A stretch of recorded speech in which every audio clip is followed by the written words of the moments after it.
வணக்கம் நண்பர்களே.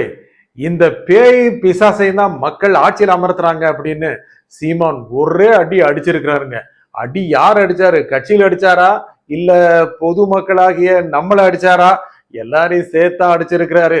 ஒரு பேயை உட்கார வைக்கிறது, அதாவது திமுகவையோ அண்ணா திமுகவையோ அதை கல்யாணம் பண்ணி உட்கார வைக்கிறது, அது பிடிக்கலன்னு சொல்லி 5 வருஷம் கழிச்சு அதை டைவர்ஸ் பண்ணிட்டு ஒரு பிசாசை உட்கார வைக்கிறது, அண்ணா திமுகவை திமுகவையோ இந்த மாதிரி மாறி மாறி திமுகவை அண்ணா திமுகவை மக்கள் ஆட்சியில் அமர வைக்கிறாங்க.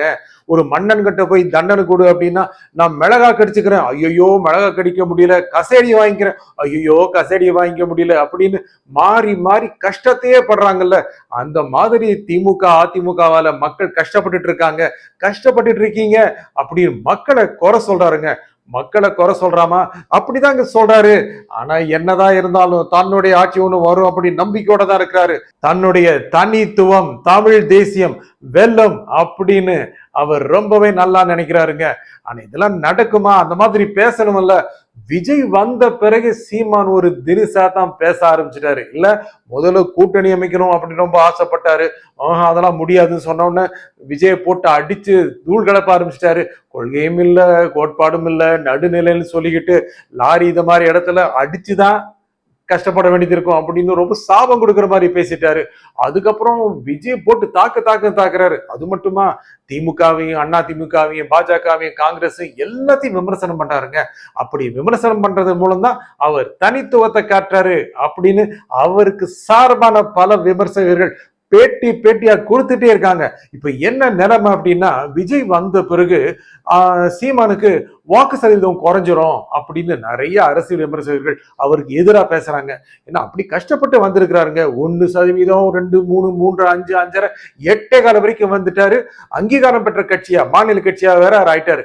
அப்படி இருக்கும்போது இன்னும் அவரை அங்கீகரிக்காமையே பல பேர் இருக்காங்க. அவர் தனித்துவத்துல போயிட்டு இருக்காரு. அவருக்குன்னு ஒரு ஃபாலோயிங் இருக்கு, அவருக்கான ஒரு வாக்காளர்கள் இருக்காங்க. அடுத்த தேர்தலில் அவர் பல மடங்கு போக கூடும். இருந்தாலும் இப்படி எல்லாம் பேசி திமுகவையும் அண்ணா திமுக ஏங்க ஆட்சியில் அமர்த்துறீங்க அப்படி சொல்றது மூலம் அடுத்து திமுக வந்துருமோ, அடுத்து அண்ணா திமுக வந்துருமோ அப்படின்னு இவரே சொல்ற மாதிரி இருக்கு. கொஞ்சம் புலம்புறாருங்க. என்னங்க ஆட்சிக்கு வரணும் அப்படின்னா எல்லா கட்சிக்காரங்களும் தான் புலம்புறாங்க, சீமான் மட்டும் விலக்கா என்ன? அவரும் அப்படிதான் இருப்பாரு. ஆனா போக போக என்ன ஆகும்? ஏன்னா எத்தனை பேரும் அவரை தான் கடுமையா நெருக்கடியில தள்ளுறாங்க. அவரு தனியா போவாரா? 234 போட்டி போடுவாரா? மோடி அவரை சீமான சிஎம் வேட்பாளரா அறிவிப்பாரா? இப்படி நிறைய எண்ணங்கள் இருக்கு. ஆனா எடப்பாடி ஒரு கணக்கு வச்சிருக்கிறாரு, ஸ்டாலின் ஒரு கணக்கு வச்சிருக்கிறாரு, எல்லாரும் சேர்ந்து சீமானுக்கு ஒரு கணக்கு வச்சிருவாங்களோ அப்படின்னு நிறைய பேர் பயப்படுறாங்க. சீமான் தனி வழிதான் போயிட்டு இருக்காரு.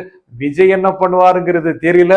விஜய் கூட்டணி அமைப்பாரா இல்ல தனியா போவாரா? இதெல்லாம் சார்ந்துதாங்க சீமானுடைய அரசியல் எதிர்காலம் இருக்கு. அவர் தனியா போறது நிச்சயமாக எடப்பாடிக்கு லாபமா ஸ்டாலினுக்கு லாபமா பார்த்தா இப்போதைக்கு ஸ்டாலினுக்கு தான் லாபம்.